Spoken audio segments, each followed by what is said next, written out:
It's story time. ஒரு வியாபாரத்துல யாரோட பொருளுக்கு என்ன விலை கிடைச்சதுன்னு இந்த கதையில பார்க்கலாம். இது வரைக்கும் நம்ம சேனலுக்கு சப்ஸ்கிரைப் பண்ணலைன்னா உடனே சப்ஸ்கிரைப் பண்ணி பக்கத்துல இருக்கிற பெல் பட்டனை கிளிக் பண்ணுங்க. ஸ்டோரி டைம் தமிழ் சேனலுக்காக உங்களுடன் ரவிசங்கர் பாலச்சந்திரன். கதையை கேட்கலாம் வாங்க. ஆரவல்லி மலையோட அடிவாரத்துல சிவபுரின்னு ஒரு கிராமம் இருந்துச்சு. அந்த கிராமத்துல தம்பையான்னு ஒரு இளைஞன் இருந்தான். அவன் சின்ன வயசுலேருந்தே வேலை எதுவும் செய்யாம அவன் வயசு பசங்களை சேர்த்துக்கிட்டு ஊருக்குள்ள சும்மா சுத்திக்கிட்டு இருந்தான். கொஞ்சம் வயசாகி தம்பையா இளைஞனாகும்போது அவன் கூட சுத்திக்கிட்டு இருந்த பசங்க எல்லாரும் ஏதோ ஒரு வேலையை பார்த்துக்கிட்டு அவங்க போயிட்டாங்க. ஆனா தம்பையாவுக்கு மட்டும் எந்த வேலையும் செய்ய பிடிக்கல. அந்த ஊர்ல இருந்த ஒரு கோவில் திண்ணையில நாள் முழுக்க சும்மா படுத்து கிடப்பான். அந்த கோவிலுக்கு வர்ற பக்தர்கள்கிட்ட எதையாவது பேச்சு கொடுத்து அவங்கள ஏமாத்தி எப்படியாவது கொஞ்சம் பணம் சம்பாதிச்சிடுவான். தம்பையா பார்க்கறதுக்கு குள்ளமாவும் குண்டாவும் இருப்பான். அவனால பசி தாங்கவே முடியாது. அதனால மத்தியானம் 12 மணிக்குள்ள எப்படியாவது யாரையாவது ஏமாத்தி மதிய உணவுக்கு தேவையான பணத்தை சம்பாதிக்கணும் அப்படின்னு அவன் ஒரு குறிக்கோளோட இருந்தான்.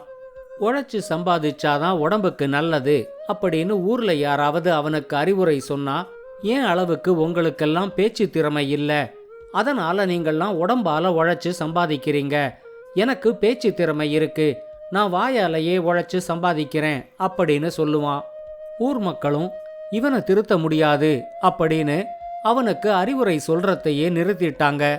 ஒரு நாள் காலையிலேந்து அந்த ஊர் கோவிலுக்கு யாராவது பக்தர்கள் வருவாங்களா அப்படின்னு பார்த்துக்கிட்டு தம்பையா திண்ணையில உக்காந்துருந்தான்.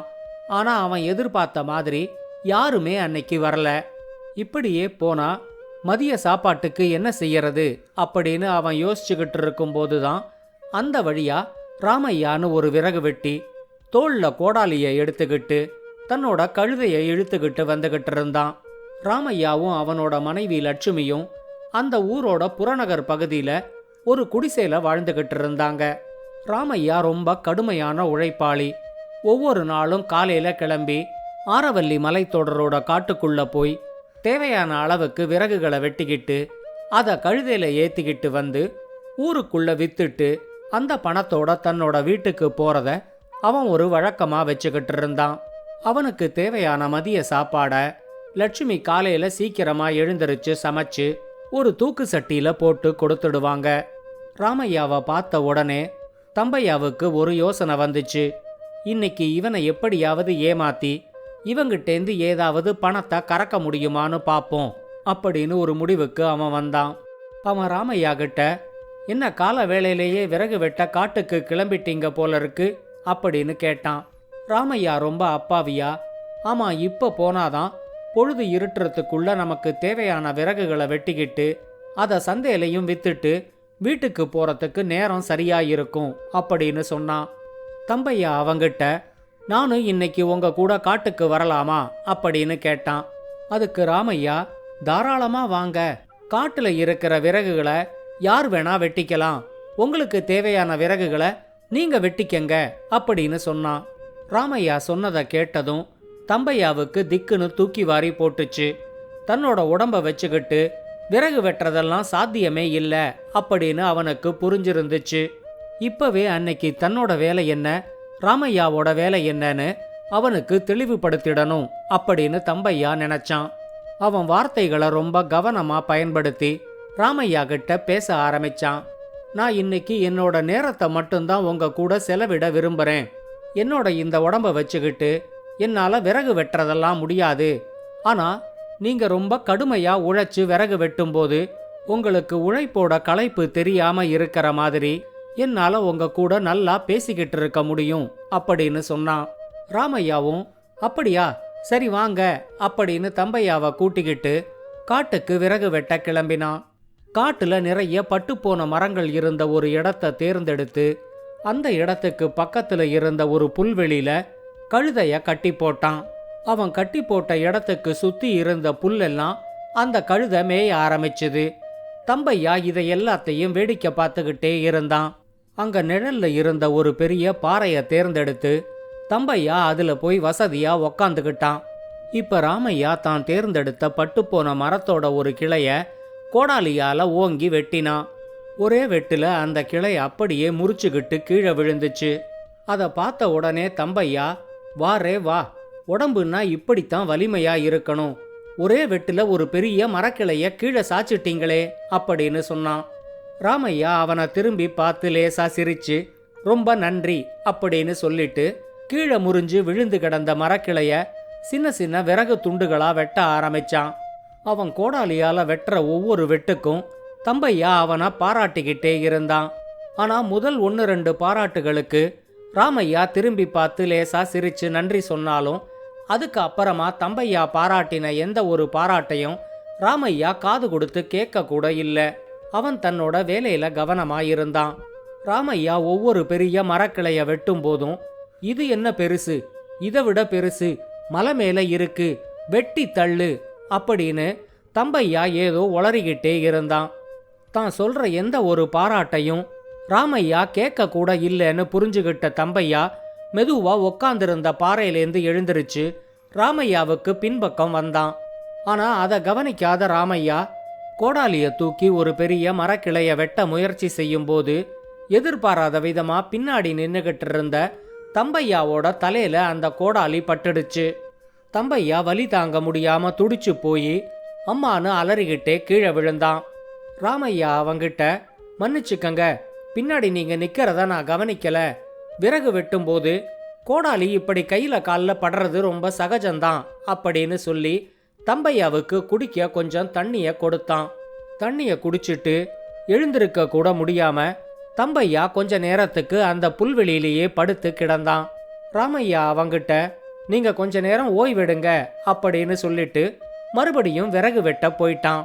மத்தியானம் 1 மணி ஆகும்போது தம்பையாவுக்கு பசி வயத்தை கிள்ள ஆரம்பிச்சது. சரியா அதே நேரம் ராமையா அவனோட மனைவி கட்டி கொடுத்திருந்த சாப்பாட்டை எடுத்துக்கிட்டு வந்து தம்பையா கூட உக்காந்துக்கிட்டான். கொண்டு வந்திருந்த சாப்பாடுல பாதி சாப்பாட்டை அவன் தம்பையா கூட பகிர்ந்து சாப்பிட்டான். ஆனா அந்த சாப்பாடு ராமையாவுக்கும் போதுமானதா இல்ல, தம்பையாவுக்கும் போதுமானதா இல்ல. ராமையா இத பத்தி எல்லாம் கவலைப்படாம மறுபடியும் விறகு வெட்ட கிளம்பிட்டான். ஆனா கொஞ்சமா சாப்பிட்டு கொலை பசியோட இருந்த தம்பையா கொஞ்ச நேரத்திலேயே தன்னை அறியாம அப்படியே தூங்கி போயிட்டான். ராமையாவும் அவனை தொந்தரவு செய்யாம விறகு வெட்டுறத்திலேயே கண்ணும் கருத்துமா இருந்தான். வெட்டின எல்லா விறகு துண்டுகளையும் ஒரு கயத்தை போட்டு கட்டி அதை கழுதையோட முதுகுல ஏத்தினதுக்கு அப்புறமா ராமையா வந்து தம்பையாவை எழுப்பினான்.